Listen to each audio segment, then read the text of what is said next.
Baik, bismillahirrahmanirrahim. Assalamualaikum warahmatullahi wabarakatuh.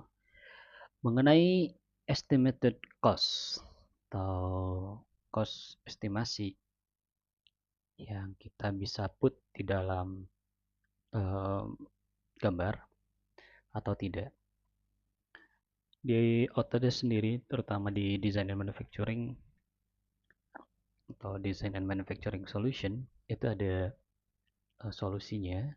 Solusinya yang pertama kita bisa tampilkan ini di gambar kalau itu dibutuhkan, atau kita bisa juga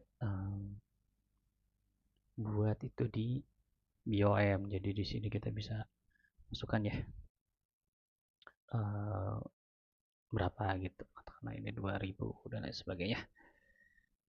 Kita bisa tambahkan properties ini. Lalu setelah properties ini, karena ini hanya properties, dia tidak bisa di summarize.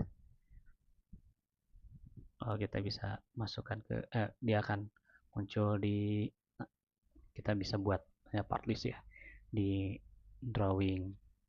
Namun kalau misalnya rekan-rekan memang ada PIC yang berbeda di mana orang estimasi sama orang desain yang fokus ke desain dan ke gambar, ke modeling. Orang estimasi mereview dari model yang sudah dibuat, mau dia put harganya berapa sesuai dengan ketentuan di tempat kerjanya atau di perusahaannya. Saran saya menggunakan Vault. Nah, di Vault ada, nah kalau misalnya ini di Project Explore, di sini adalah tempat desain dikumpulkan dan berkumpul. Kalau dari satu lagi ini di Item Master. Nah, Item Master ini kita bisa menambahkan properties Vault. Jadi berbeda dengan properties Inventor ya. Kita bisa edit, kita bisa sort, kita bisa tambahkan, terutama untuk costing ini sesuai dengan tadi ketentuan di ketentuan di perusahaan rekan-rekannya. Contohnya ini saya open gitu ya, saya edit. Jadi kita pilih assembly-nya. Di sini kita ada BOM. Nah, misalnya kita butuh, ini hanya tampilan tabel aja dan kita ingin menambahkan view-nya atau bukan overview ya, kayak view dari modelnya. Tentunya kita bisa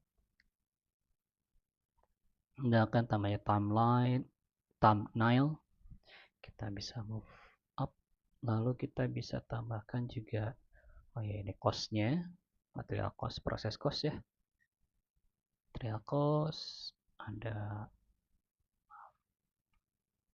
proses cost, soalnya, dan ada satu lagi di sini total cost.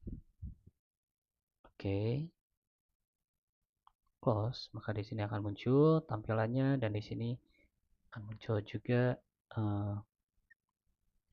mengenai costingnya yang kita bisa masukkan. Nah, kita abaikan dulu yang total cost ini, kita bisa fokus ke sini saja karena estimator akan mengisi di sini ya. Katakanlah ini ada perubahan, oh ini dari 150 jadi 200. Oh, prosesnya menjadi katakanlah 300 gitu ya.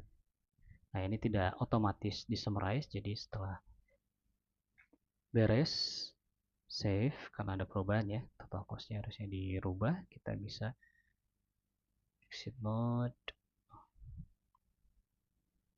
kita bisa export dulu untuk ini di export items. Next, kita format CSV, katakanlah file name-nya 2, namanya, oh sorry,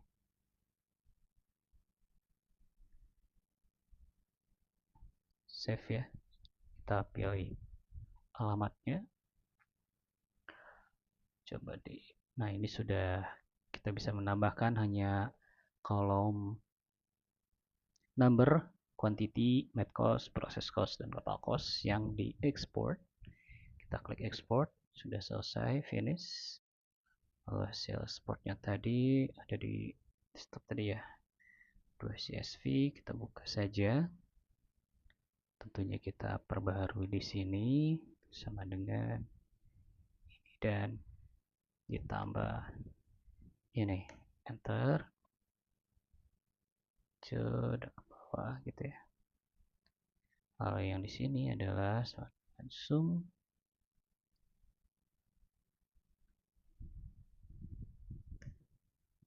sudah di save, close. Nah, ini belum diupdate, kita lanjut di port, browse, tadi nomor 2 kan, open, klik next. Nah, ini sudah mappingnya. Kalau misalnya belum termapping kayak seperti ini, kita bisa load mapnya. Tentunya ini yang sudah di save sebelumnya akan muncul di sini. Next. Nah, di sini akan diperlihatkan, ditampilkan preview resultnya. Ada yang di overwrite. Oke, finish. Maka di sini juga akan ikut terupdate. Jadi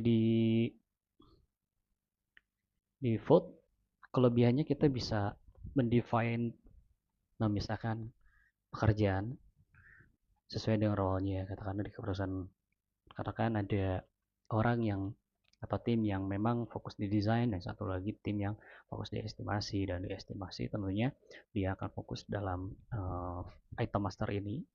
Di item master ini juga kita bisa ekspor tadi ke CSV atau kita bisa sinkronisasikan di tautkan ya dengan sistem yang lainnya, contohnya seperti sistem ERP atau SAP lainnya, itu sangat mungkin. Lalu juga di sini memang Vault sifatnya dia meng-capture metadata, semua perubahan, semua versi, revisi dia akan muncul di sini. Jadi kita bisa cross check progress juga kita bisa lihat di sini. Untuk costing jadi beberapa pilihannya, dan juga ada alternatif lainnya. Tentunya ini yang lebih expert lagi, kita bisa menggunakan logic seperti ini. Jadi ini juga kalau misalnya ganti konfigurasinya dalam satu desain, masih satu desain, maka costnya juga akan ikut berubah gitu ya, dengan atau tidak gitu. Ini juga kita bisa buat dan bentuk ini kalau misalnya desainnya memang sudah fix tuh, dan memang berulang. Kita bisa membuat konfigurasi seperti ini. Nah, tentunya ini kita kontrol juga dengan script sederhana, hanya if else saja. Nah, itu tidak terlalu sulit lah untuk dipelajari. Nah, ini kalau misalnya kita sudah paham mengenai logical parametric design dan juga design intentnya, dalam artian desain yang ingin rekan-rekan buat atau konfigurasi desain yang ingin dibuat itu seperti apa gitu. Jadi kesimpulannya, di Inventor kita bisa cukup fleksibel. Itu dilakukan oleh tim desain, tapi kalau misalnya memang ada fokus di orang yang memang uh, dia terikat dengan role-nya masing-masing, yang satu untuk checking misalnya, bukan hanya di cost estimation, cek juga ketersediaan di inventory atau di supplier gitu ya. Lalu mengupdate cost-nya, nah kita bisa menggunakan di item master ini. Lalu juga ada fokus di mana ini bukan hanya tabel saja, tapi ini juga fokus dikhususkan dalam artian siapa yang bisa ngedit di item master, siapa yang ngedit di desain gitu, sehingga kolaborasinya lebih lebih baik, tidak ada yang saling tumpang tindih gitu ya. Dan security-nya, level dari severity dan security-nya juga lebih baik. Kayak saya sangat menyarankan untuk menggunakan Vault dalam costing. Kalau misalnya rekan-rekan juga punya concern dalam artian untuk mencari tentang manufacturing cost, apa yang terjadi gitu ya, bagaimana mengkalkulasinya ini, sehingga dari data yang diinput oleh teman-teman di lapangan itu ada solusi lain namanya fusion operation. Jadi kita bisa discuss lebih jauh lagi karena ini solusi yang berbeda mengenai fusion operation. Dan fusion operator ini dia bergerak secara online, web based, artian dengan browser ya. Tuh, jadi um, ya berbeda lah karena fusion operation ini menggunakan atau dia masuk ke dalam manufacturing execution system (MES). Gitu. Kalau Vault ini ya PDM atau Product Data Management. Kurang lebih itu yang bisa saya sampaikan. Semoga menjelaskan apa yang ditanyakan ya mengenai bagaimana cara kita membuat costing estimasi di menggunakan Autodesk Solution, yaitu menggunakan Vault dan Inventor. Cukup sekian yang bisa saya share. Assalamualaikum warahmatullahi wabarakatuh.